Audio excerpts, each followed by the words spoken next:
Today, in continuation to the same chapter, Nationalist Movement 1870 to 1947, we are discussing non-cooperation movement. That is from 1920 to 1922. These are the 2 years of non-cooperation movement. It is known as Asahayog Andolan. And Gandhiji believed that the Britishers were able to rule us because we allowed them. We obeyed the Britishers and we allowed them to rule ourselves. All right, so if we protest, if we do not obey, if we do not cooperate with the Britishers, then they can no longer rule us. So that was the opinion of Mahatma Gandhi after he had come from South Africa to India and he visited the whole country. He started the Champaran movement in 1917, where he got success and popularity. Can anyone tell me about the Champaran incident? That was his first movement. It was related to the farmers of North Bihar. Sir ये कब start हुआ था? 1917. Date बताओ. 17 जून. 17 जून 1917. ठीक है, नहीं start पहले ही हुआ होगा. इनजस्टिस तो बहुत साल से चल रहे थे. थोड़ा बताओ इनजस्टिस क्या हुआ था इंडिगो प्लांटर्स के साथ. नील की खेती करवाई जाती थी. के लिए नील की खेती करवाई जाती थी और जो नील है इससे कपड़े रंगते थे. इंडिगो से ब्लू जो है, ब्लू बोला जाता है, उसको पानी में घोल के कपड़े रंगते थे और ये इंग्लैंड में बहुत पॉपुलर था. तो नतीजा क्या हुआ, इंग्लैंड को प्रॉफिट होता था लेकिन जो भी किसान थे उनको पैसा नहीं दिया जाता था और किसानों को जमीन भी जो है लीज में दी गई थी. ठीक है, उनको जमीन दे के उनसे खेती करवाते थे, उनसे टैक्स लेते थे, उनसे उपज भी ले लेते थे और बदले में पैसा भी नहीं देते थे. तो नतीजा there was disappointment among the farmers. तो वहां से जब गांधी जी को पॉपुलैरिटी मिल गया तो उसके बाद 1917 से 1919 की घटनाएं बताओ थोड़ा. क्या हुआ होगा अमृतसर में 13 अप्रैल.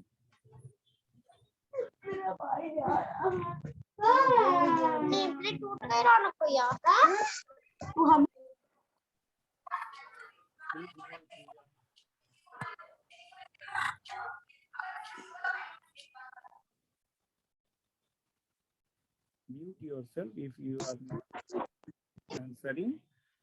चलो 1919 में भी दुर्घटना घट गई. रॉलेट एक्ट पास हुआ, उससे पहले जलियांवाला बाग मैसेकर हुआ है ना. गवर्नमेंट ऑफ इंडिया एक्ट आए. अब जो है बहुत जो है इंडिया के लोगों ने जो है अंग्रेजों की मनमानी सह ली थी.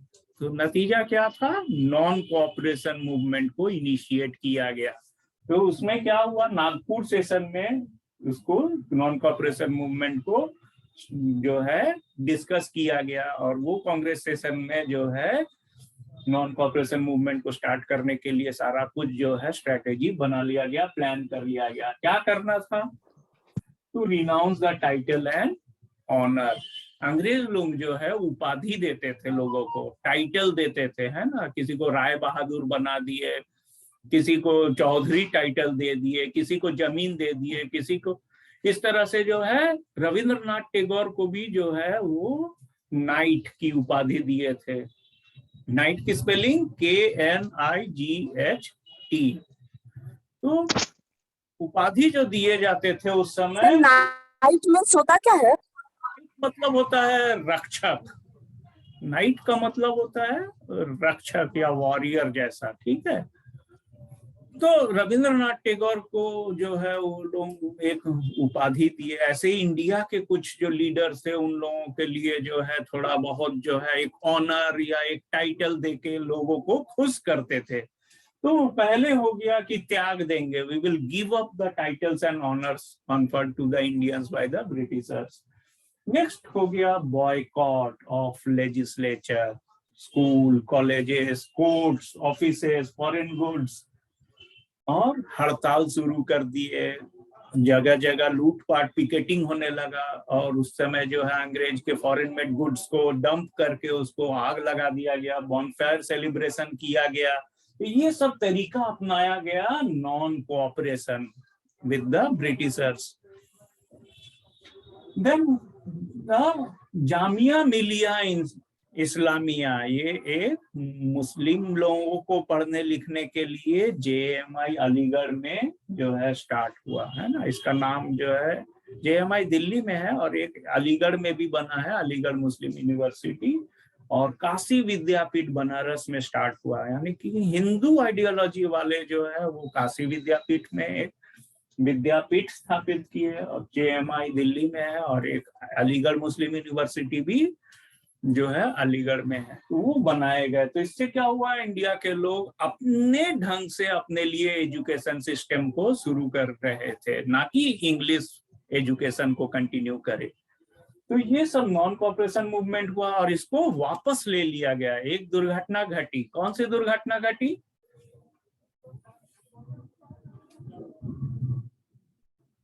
एक दुर्घटना घट गई थी 1922 में, जो है चौरी चौरा एक इंसिडेंट हुआ। Chauri Chaura incident. Sir 22 policeman जिंदा जलाए गए थे। जब यहाँ पे बॉनफायर हो रहा था, हड़ताल हो रहा था, लोग आपस में बाहर सड़कों पे निकले हुए थे, तो पुलिस फायरिंग सबसे पहले जो है अंग्रेजों की तरफ से पुलिस ने गोली चलाई। नतीजा क्या था कि लोगों का जन आक्रोश, लोगों का भीड़ ज्यादा था, उन लोगों में अचानक से जो है वो मॉब में कन्वर्ट हो गए, भड़क गए, और उन लोगों ने थाना में आग लगा दिया और जो है 22 जो है पुलिसमैन को जिंदा जला दिए। तो ये घटना की खबर गांधी जी को मिलते ही उनको बहुत बड़ा एक झटका लगा। गांधी जी को लगा कि मेरा जो नॉन कोऑपरेशन मूवमेंट है, असहयोग आंदोलन है, ये शांतिपूर्ण नहीं रहा और इसमें अब जो है लोग हिंसक हो गए हैं। तो नतीजा गांधी जी एकाएक जो है इसको वापस ले लिए।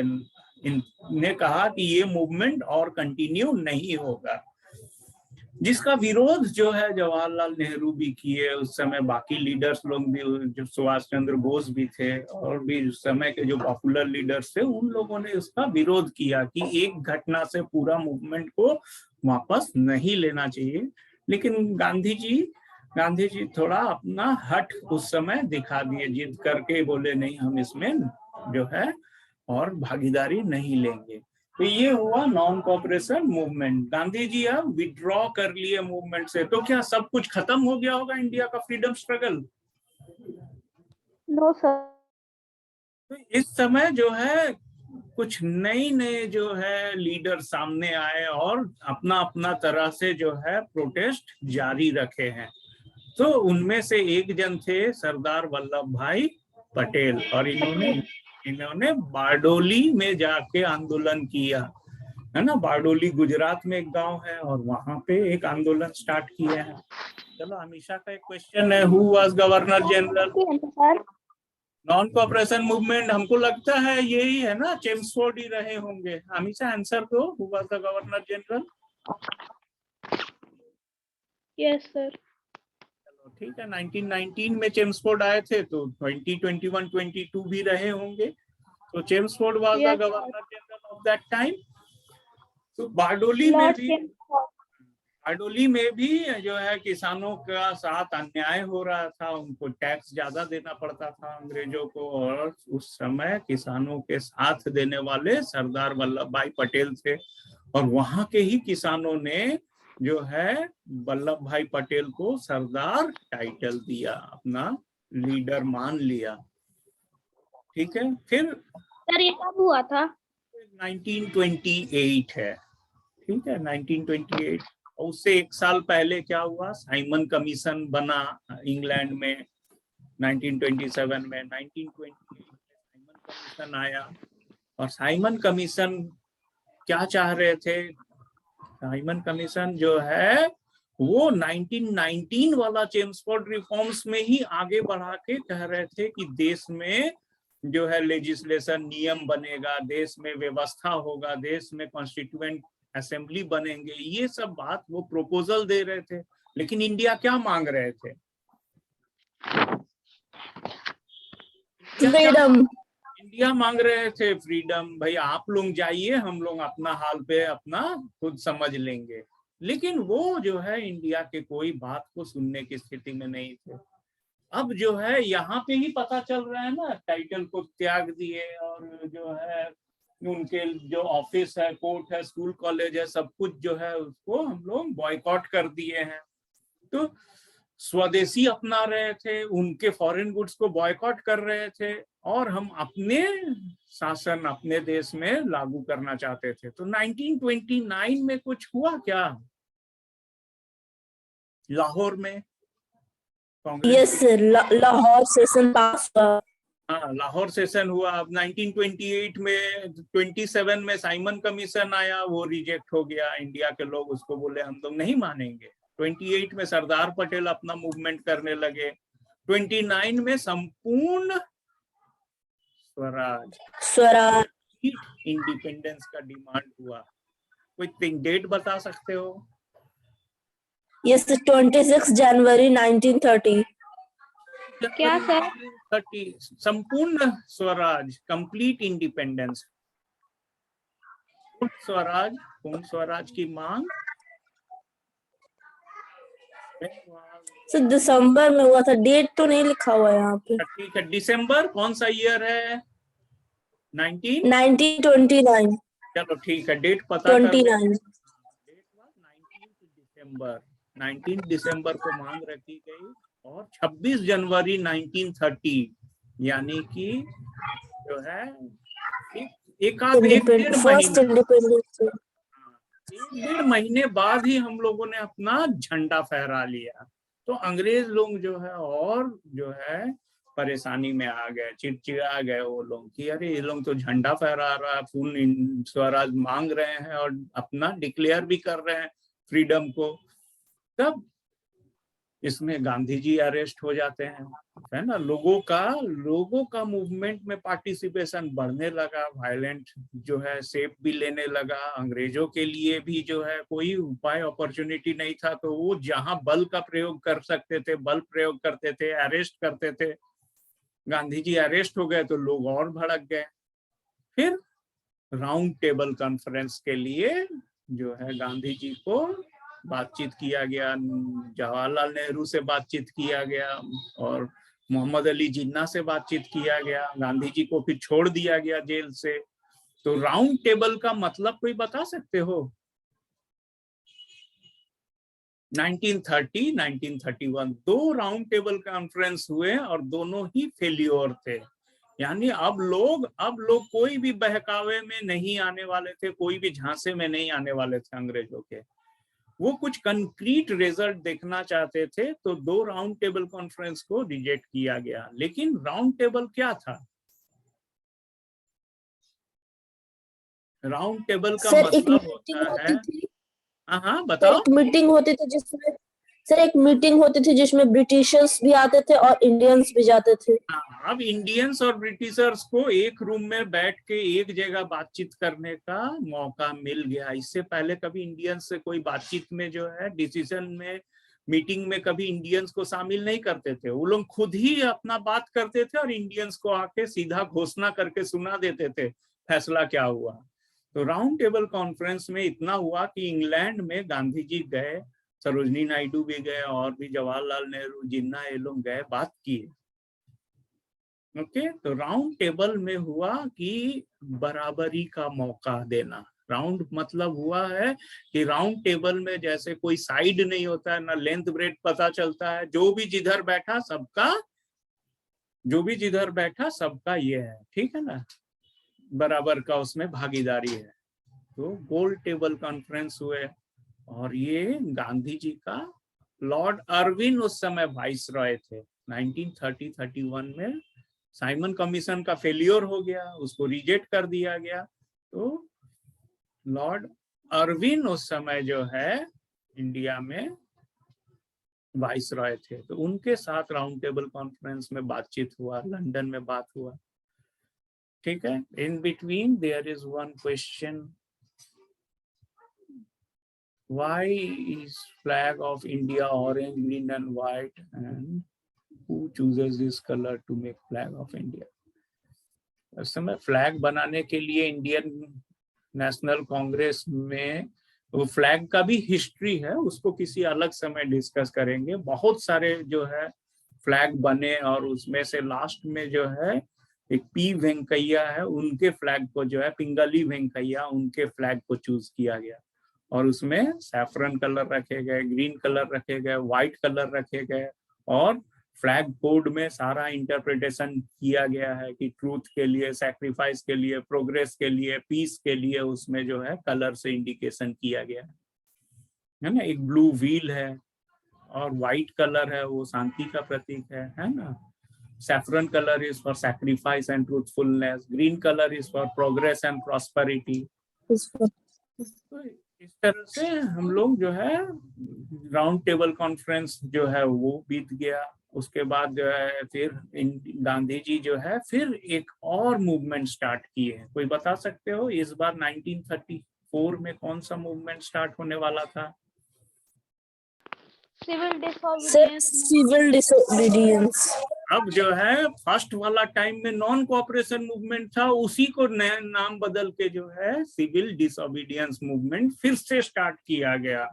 और इस बार जो है लोगों का समर्थन पूरे भारत में मैक्सिमम जगह से जो है लोग पार्टिसिपेट हो रहे थे। अब अंग्रेज को भी दिख रहा था, समझ में आ रहा था कि भाई लोगों का इन्वॉल्वमेंट इतना बढ़ रहा है, वुमेन, मेन, स्टूडेंट है ना, और ये फार्मर्स, ट्रेडर्स, वर्कर्स, जितने लोग थे इंडिया के, सब कॉमन पीपुल जो है अब एकजुट होके, यूनाइटेड होके मूवमेंट में शामिल हो रहे थे। फिर 1935 में एक और गवर्नमेंट ऑफ इंडिया एक्ट आया है ना। 1934 में सिविल डिसोबीडियंस मूवमेंट आया, उसको भी रोकने का अंग्रेज कोशिश कर रहे थे। वो वहां से कुछ नियम बना के लाते थे अंग्रेज लोग इंग्लैंड से, और वो बार बार उम्मीद करते थे कि इंडिया के लोगों से हमको कुछ वक्त मिल जाएगा, शायद बात समझ में आ जाए। अब मयंक का है सॉल्ट सत्याग्रह। सॉल्ट सत्याग्रह जो है यही सिविल डिसोबीडियंस मूवमेंट को दोबारा स्टार्ट करने के लिए गांधी जी ने सोचा कि हम एक सिंपल सा काम लिखते, एक छोटा सा मूवमेंट स्टार्ट करते हैं। तो उन्होंने क्या किया, नमक सत्याग्रह स्टार्ट किया, सॉल्ट सत्याग्रह। कहां से स्टार्ट हुआ सॉल्ट सत्याग्रह? साबरमती आश्रम से। कहाँ पे है साबरमती आश्रम? सर गुजरात गुजरात में। गांधीनगर में या अहमदाबाद में? अहमदाबाद में। अहमदाबाद में उन्होंने क्या किया, नमक। अहमदाबाद। साबरमती आश्रम जो है वो अहमदाबाद में है और वहां से वो 78 ट्रस्टेड अपने जो है 78 ट्रस्टेड वॉलंटियर्स या कार्यकर्ता को साथ लेके वो जो है स्टार्ट कर दिए दांडी के लिए यात्रा। करीब करीब 24 दिन लग गए और 6 अप्रैल 1930 को जो है वो दांडी पहुंच गए। तो एक 1888 में कानून बना था कि अंग्रेज के अलावा कोई नमक नहीं बनाएंगे, यानी कि लेबर इंडिया का होगा, इंडिया के लोग नमक बनाएंगे लेकिन वो अंग्रेजों की देखरेख में, और सारा उसका कारोबार का पैसा, प्रॉफिट सब अंग्रेज को जाएगा। तो काम हमसे करवाया जाता था और पैसे वो ले जाते थे। तो अंग्रेज लोगों को सबक सिखाने के लिए सिविल डिसोबीडियंस का एक एग्जाम्पल सेट करने के लिए गांधी जी ने चुना गुजरात में दांडी तक यात्रा करेंगे पैदल। 24 दिन यात्रा करके जो है दिन रात मूवमेंट करके जो है वो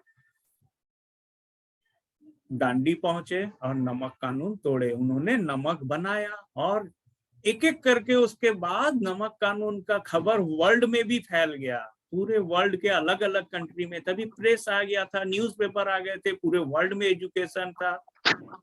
अभी मयंक बोल रहा वाई ओनली इन दांडी, अगर कोई दूसरा जगह है तो मयंक तो हुआ नहीं है बहुत सारा, लेकिन जो पॉपुलर हुआ वो दांडी मार्च है। ठीक है, और भी जगह मूवमेंट हुए थे शायद, और भी साल्ट जगह। बनाने से कोई बीमारी भी फैल गया था। हाँ, सॉल्ट बनाने से कोई बीमारी भी फैल गया था ना।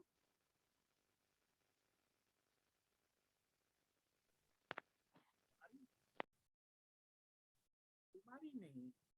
और मतलब क्या, नमक बनाना था और लोगों को नमक बना के उसमें फिर अपने इंडिया के खुद के छोटे छोटे उसमें जो नमक बनाने वाले मजदूर थे उन लोगों को स्वाधीनता मिल गया।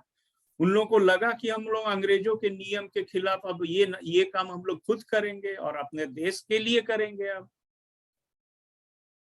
ठीक है, तो मयंक बोलता है छत्तीसगढ़ में नहीं हुआ है। मयंक को बार बार, छत्तीसगढ़ नहीं था उस समय। उस समय ब्रिटिश इंडिया जो था और वो समुंदर किनारे ही नमक बनते हैं। तो गांधी जी गुजरात चले गए और उनको जो है अपने वहां से सुटेबल लगा। इस बीच में क्या हुआ, गांधी जी जब अरेस्ट हो गए, गांधी जी जब असहयोग आंदोलन 1922 वाला नॉन कॉपरेशन मूवमेंट को विड्रॉ कर लिए, तो हमने कहा ना कि बाकी लीडर्स भी सामने आ गए। तो बाकी लीडर्स में कौन कौन आ गए हैं? एक दो नाम सरदार पटेल हो गए, क्या चंद्रशेखर आजाद, सरोजिनी नायडू, चंद्रशेखर आजाद, और एक जन थे भगत, क्या नाम था? भगत सिंह। हाँ, भगत सिंह थे। और उनके साथ दो तीन और थे, सुखदेव थे और राजगुरु थे। ये लोग भी अपना अपना, गांधी जी थोड़ा पीछे हटे तो ये लोग सामने आ गए। हाँ, गांधी जी पीछे हटे, ये लोग सामने आ गए और कुछ ना कुछ घटनाएं घटने लगी। भगत सिंह एक पार्टी बना लिए थे, हिंदुस्तान रिपब्लिकन सोशलिस्ट एसोसिएशन, उनका एक पार्टी बना। एक स्वराज पार्टी और भी जो है, जवाहरलाल नेहरू भी एक स्वराज पार्टी बनाए थे थोड़े दिनों के लिए, है ना। और इस तरह से फिर गांधी जी वापस आ गए, फिर से मूवमेंट को जो है एक यूनिफाइड हिंदू मुस्लिम जो है उसको ताकत दी गई और वो जो है मजबूर कर दिया अंग्रेजों को इंडिया का कुछ बात सुनने के लिए। इन बिटवीन सुभाष चंद्र बोस भी आ गए। वो अपने तरफ से वो अपने सोच रहे थे कि केवल मांगने से, प्रेयर करने से जो है हम लोग अंग्रेजों को भगा नहीं सकते हैं। तो उन्होंने आजाद हिंद फौज, इंडियन नेशनल आर्मी को वो स्टार्ट किए। लेकिन वो उस पार्ट का इंडिया नहीं था जो अभी का मेनलैंड है। वो बर्मा में, फिर थोड़ा सिंगापुर में, और फिर जापान और जर्मनी की मदद से वो अपना आर्मी को जो है फंडिंग कर रहे थे, बना रहे थे। तो उस समय जो है पूरा इतिहास कोई नहीं जानता है, लेकिन सुभाष चंद्र बोस के खिलाफ कांग्रेस भी थे। उनका तरीका को कांग्रेस इस नजर से देखते थे कि उनका जो बात अंग्रेजों के साथ मीटिंग करना और उनके साथ पेपर एक्सचेंज करेंगे और पेपर में उनका नियम रहेगा तो बदले में हम अपना नियम लिख के उनसे अपील करेंगे, ये तरीका जो है थोड़ा उस समय कांग्रेस का, हाँ ब्रिटिश टाइम में कांग्रेस ही थे। तो दूसरे पार्टी भी बन रहे थे, दूसरे लीडर भी अपने अपने इलाके में काम कर रहे थे और आजादी को एक यूनिफाइड डायरेक्शन एंड स्ट्रेंथ मिल रहा था।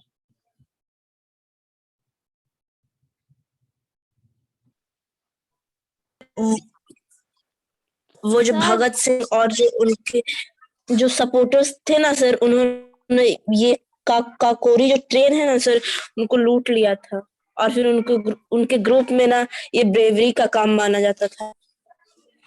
अब जो है जैसे कांग्रेस शांतिपूर्ण ढंग से आगे बढ़ना चाहते थे, लेकिन कुछ लोग ऐसे भी हुए जिन्होंने लगा कि अंग्रेज अगर हथियार के साथ हम लोगों के सामने शासन कर रहे हैं तो हमें भी वही तरीका अपनाना चाहिए। उनको भगाने के लिए हमें भी जो है आर्मी बनाना होगा, हमको भी बंदूक जुटाना होगा। ऐसा ही कुछ 1857 में भी हुआ था, फर्स्ट वॉर ऑफ इंडिपेंडेंस, है ना। काकोरी जो है वो लखनऊ से 2-3 स्टेशन आगे एक जगह है और वहां से ट्रेन से जो है इन लोगों ने पैसा और बंदूक वगैरह आने का खबर मिल गया था कि अंग्रेज लोगों का पैसा इधर उधर पहुंच रहा है ट्रेन से, तो उनको लूट लिए। साथ में हमको पता चलता है इंडिया में कैसे दूसरे और भी रिवोल्यूशनरीज थे। गुड, आर्या बोल रही है they looted government cash from a train for buying weapons. Weapon बाहर से खरीदते थे। जैसे अंग्रेज के दुश्मन कौन थे?